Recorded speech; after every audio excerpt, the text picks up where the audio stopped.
All right, if you were stuck on a deserted island and you could only bring 3 books with you, which books would they be? I don't know. Let's talk about that.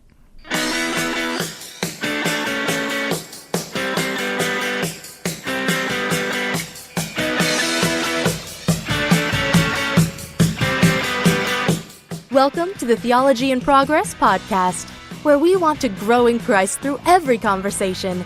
Do you have doubts and questions about the Christian life? Join Chris, Brandon, and Josh as they tackle the tough issues to gain clarity, find answers, and become better disciples of Jesus Christ. Welcome to the Theology in Progress podcast. I'm Josh. And I'm Chris. And I'm Brandon. Who's not here with us today? Brandon's not here. It's sad. But he gets to edit these podcasts, so... Yes. And he does a very good job at it. He does. We appreciate Brandon. We hope so, because we need a lot of stuff cut out that was already in this, so... We kind of thrown ourselves at his mercy with some of the stuff, so we have no idea what's actually going to be in this final episode, I guess. That's right. All right, so today on the Theology in Progress podcast, we are playing a theology version of the Desert Island game. Basically, you name 3 things. In this case, we're naming 3 different books that we would take along with us if we had to be stranded on a desert island. And we're not just going to take along any 3 books. These have to be a book of the Bible, a single book of the Bible, a non-fiction... Does Luke Acts count as one book? No, not this multi-volume stuff. One of the 66 Protestant canon books of the Bible. All right. Gotta clarify. So book of the Bible, a non-fiction theological work, is that what we agreed on? Mm-hmm. Non-fiction theological work, and a fiction work. Yeah. Or fiction book. Okay, so let's just go back and forth one at a time and talk about these. Which one do you want to start with? We'll start with the Bible, because that's where I think that will kind of probably shape up my other 2 answers more than the other way around. What, the Bible's influencing the rest of your choices? Yeah, I know. It's kind of weird, isn't it? You wouldn't think it would be that way, but oh well. All right, so if you were stuck on a desert island, which book of the Bible would you bring with you? So I guess if I did Isaiah, if you believed in the 3 different books of Isaiah, you get 3 for 1. But anyway, I'm just trying to think of loopholes here. The Book of Moses. So for you, that's 5. It's a quantity thing. That's a quantity thing. I'm just trying to, hack the system. How much of it can I get away with? They're all going to be good to a certain degree. So there's no wrong answer to this. Except I think Esther would be not a great answer. Yeah. Well, it never actually talks about God. Not that it's not a good story, but... There would be an interesting twist on the game, though. Which book of the Bible would you not bring with you? Would you not bring with you? If I could leave out, hey, If you had to bring 65, which 65 would you bring? We could maybe talk about that, especially with the way some of the reformers would have broken up their Bible, Yeah, Luther wasn't a big fan of James. Yeah, so, chuck it out. He begrudgingly left that in his translation, so... Anyway... I don't know. See, if I could choose Luke Acts, I would take Luke Acts in a heartbeat, because that's the best of all the worlds, I think. In that it's narrative, and that's what I like. It talks about Jesus and the early church, and it has a lot of great doctrine and information and, teaching all wrapped up in there. The other option that I lean really heavily towards is probably Romans, just because that's Romans. I see you smiling. You want to choose Romans too. It's N.T. Wright has... I'll pick a different one. Well, N.T. Wright just has this great little quip about it of... Basically, if you're ever faced with this question, the answer is Romans or Romans. I think he did. If you had to choose 2 books of the Bible to take, he said the first one would be Romans and the second one would be Romans. Yeah, you don't need anything else because Romans is pretty. That's the gospel condensed down into one single. Yeah, 13 chapter passage. It's got everything, and so I think we've done a podcast where we did talk about this a little bit, and Romans was my choice. I think, though, for this purpose, for the desert island purposes, I'm actually going to go with Acts. Because of the narrative value, as well as, because there's still Jesus in there. You get some Jesus, which is nice, because, man, I love Luke. Luke is such a good book. He makes, read. what, 3 appearances? No, just 2. Just 2. Just 2. But, you get the beginning stuff where, he's still with his disciples for a little bit and tells them to go on. And actually, now that I think about it, okay, so anyway, we'll get to it. No, I'm gonna change. I'm gonna say Luke, not Acts. I'm gonna say Luke. I would choose Luke. Switching it up, huh? Yep, Luke. So Luke would be my choice. There's too much. Because now that I'm thinking about it, if I'm by myself, I don't know if I want to read about the spread of the gospel and have to be by myself rather than just focus on Jesus and to put my hope in that.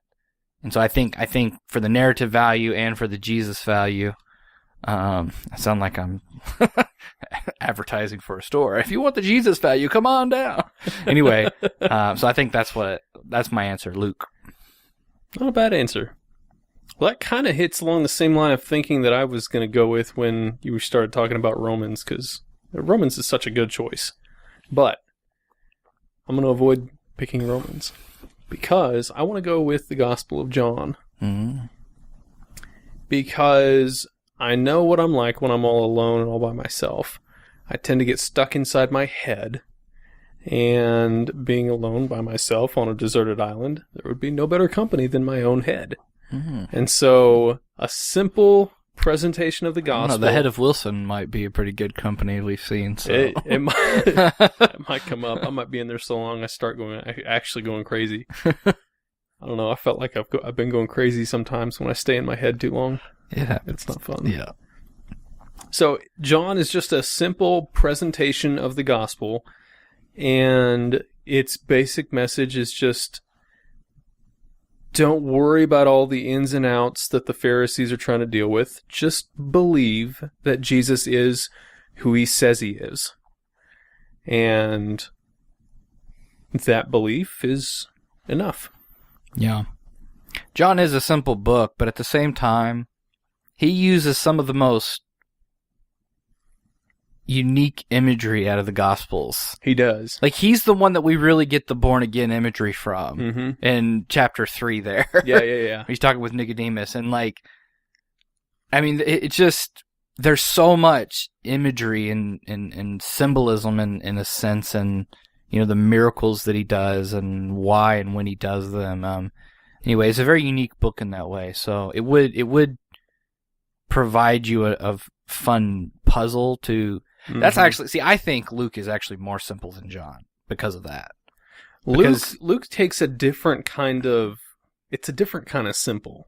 It's more akin to what we're used to in the West. I was about to say, it's kind of a left brain simple versus a right brain simple. Yes, and so he's giving a detailed historical account that is really much closer to our standards of what a history... What are you laughing at? Sorry, I just had that Tosh.0 thing flash through my head. Is really good. Is really good. We don't watch Tosh.0. What are you talking about? Sorry, random side conversation. Just because there was I don't know if you guys have seen that or not. That lady that was holding up the can of Monster and saying that the 3 slashes that kind of form the M in Monster are the 3 Vovs, which are the number 666 and all this stuff. Anyway, actually, we need to do a whole podcast about funny imagery like that. We should. That would be really funny. So, Tosh.0 got her on his show, and we had to watch that clip at least. Coming up with all kinds of different funny religious products like that. Sorry, just the way you said Israel. Sure. Just reminded me of that. Oh anyway. My gosh. Somewhat of an inside joke. Sorry for you that are listening who have no idea what we're talking about. Yes. Okay. So Luke, simple left brain presentation of the gospel, straightforward historical presentation, goes through Israel's... Yeah. Continue. Nope, that was it. Okay.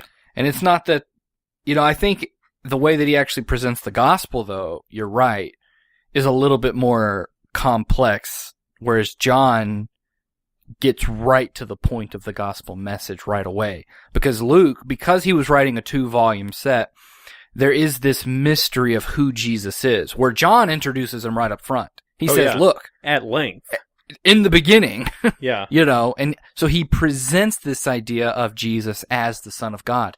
You don't get that in Luke. It's an ongoing mystery, kind of like in Mark. Mark plays up the mystery thing a lot more, but we don't really know who he is until the death and resurrection. Yeah, you just watch the whole story happening. You watch Jesus being born, all the way through some of it, a little bit of his early life, and then into what's this guy doing in ministry throughout Israel. Yep. And so, yeah, his book focuses on that, and there's an attention to detail with Luke as a physician and covering that sort of stuff that I just enjoy. Yeah. So, but anyway, good choices. Luke I and was going to John. say, maybe you're going to choose Revelation, because then maybe you could be the monster rising up out of the sea. The desert island. I don't want to be that. I know, I'm just saying, I just thought it was funny. I've had enough nightmares of me being one of the 2 witnesses in Revelation. Oh, yeah. Like, especially after the Left Behind series, Yeah. where they seem to be like actual 2 people. Mm-hmm. I mean, we could talk about who those 2 people are if we want to ever get into Revelation, but I think I also read a fictional book where 2 regular people, a guy and a girl, became the 2 witnesses in Revelation. Mm-hmm. And so I had a couple of weird dream/nightmare things where I was one of those people, and I don't know, it was weird. Yeah. Yes, the Omega Code, wonderful movie. Anyway, I just think about it from them. Anyway, okay, Luke, John, next one. Nonfiction, theological, teaching work. What would you take? I try really hard to think outside the box, but Mere Christianity is probably... C.S. Lewis. He's going with C.S. Lewis, folks. It's probably one of the... Again, it just deals with the basics. I spend so much time getting bogged down in details in my own head that I think I would need, when I'm all alone by myself, just a simple reminder that the Christian life is nothing super complicated. Just believe in Jesus. But it's going to be really simple if you're stuck Trust on a in desert Jesus. island, I'm just saying. It will be. At the same time, I could see it kind of going in the direction of all the sins that I would commit at that point all happen inside my head. Sure. Or against nature, if you want to kind of consider that. Like maybe I start just completely destroying the ecology of the island or whatever. And so if they all happen in my head, I think that's a really dark, deep rabbit hole that I would get stuck in. You'd probably almost end up using it at that point more like the early church used the Apostles' Creed.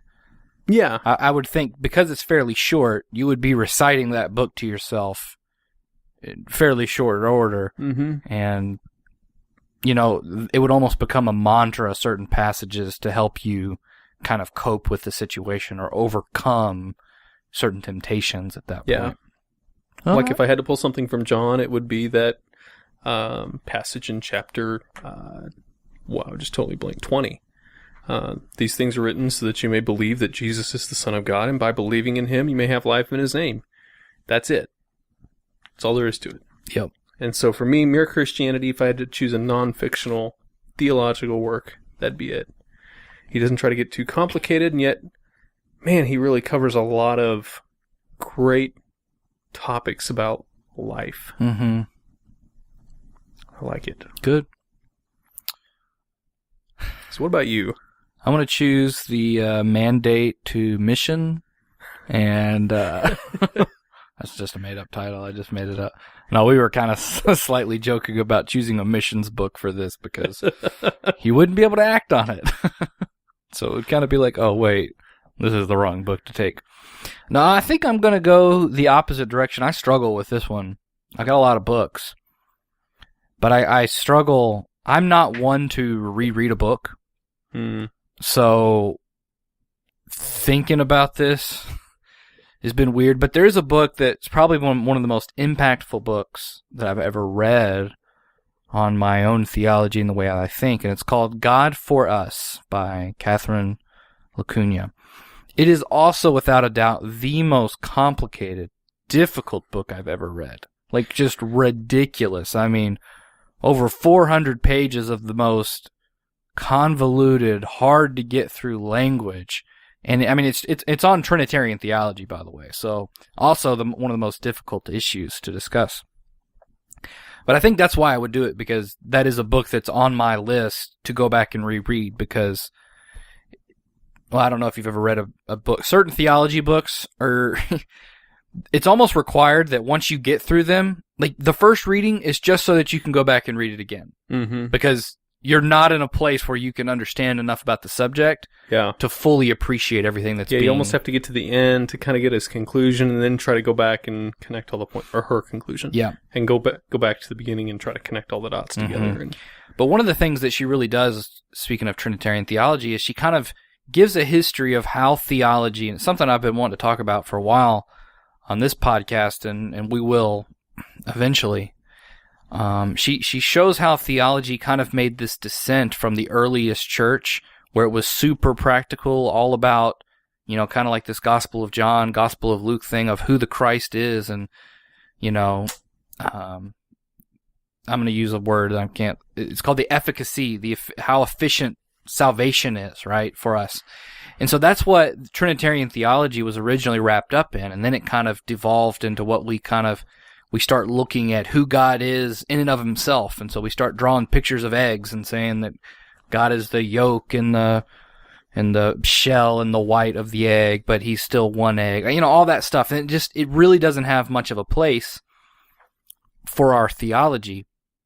And so what this really opened my eyes up to is looking at the Father, the Son, and the Holy Spirit and how that relates to our salvation.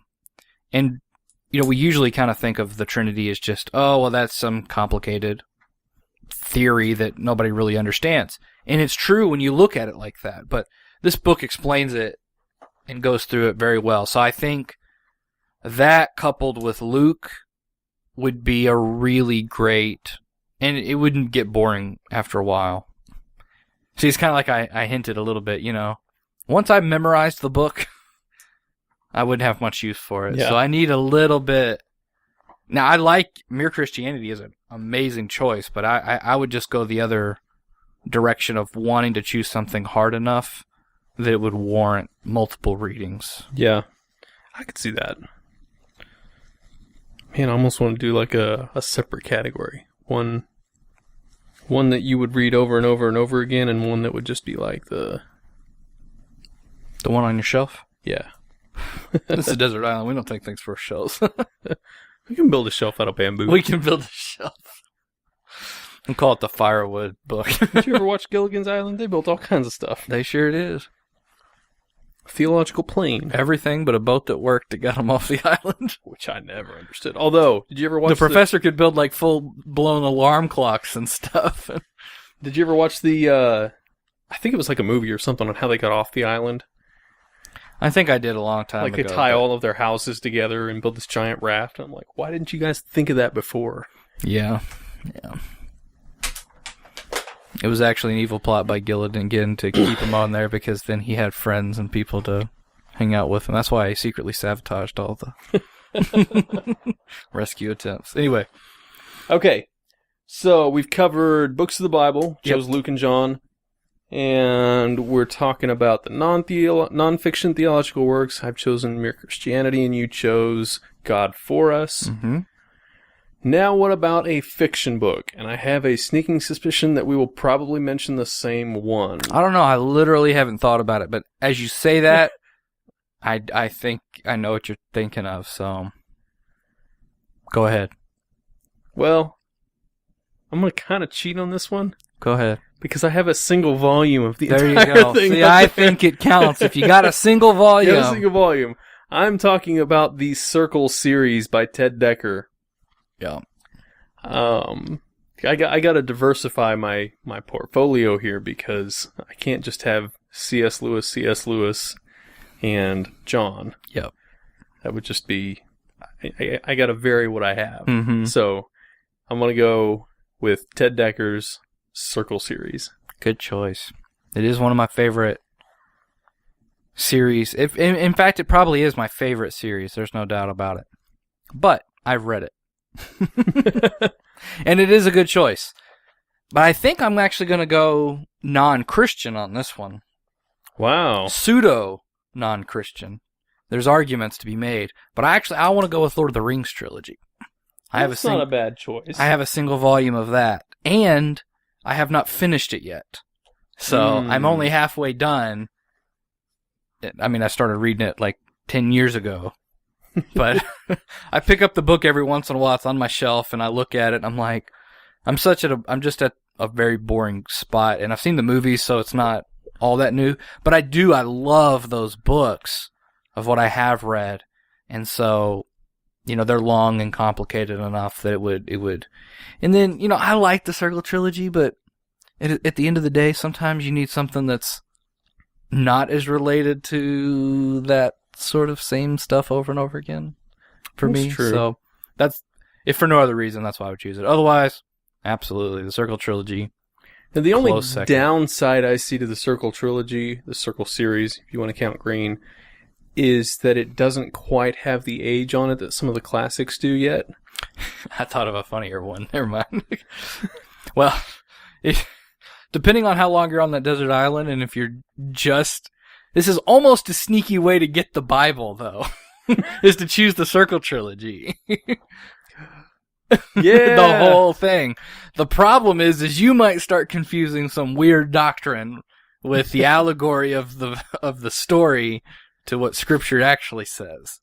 So there could be some problems there, but that is a really cool way of maybe getting the best of both worlds there if you wanted as much. That's true. General narrative of what Scripture says and talks about. Anyway. Man, I kind of want to make... I want kind of like... You might start to remember David's mighty men differently if when they went and got gunpowder from the sides of the cliff and blew up the horde. Yeah. I kind of want like an alternative choice just in case, like, when I'm running out of the room to go catch the boat that I'm going to be shipwrecked on, I forget to grab the Circle series and have something else in my backpack. What's that something else? Yeah. Okay. I'm going to break the rules. We're going to have a backup to our fiction. Okay. Nope, this is the bonus round right Bonus here. round, okay.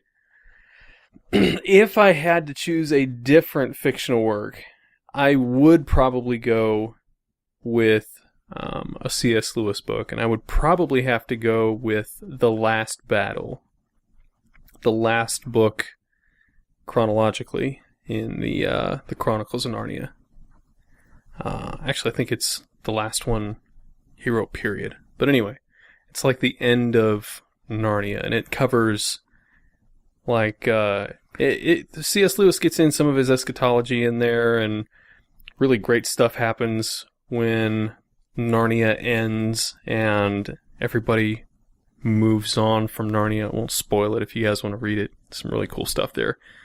But I picked that one because that would, coupled with John, give me something to look forward to. That way I don't just get stuck on the desert island and lose all hope and get bored. Yep. Okay, so bonus round, my choice is The Last Battle by C.S. Lewis.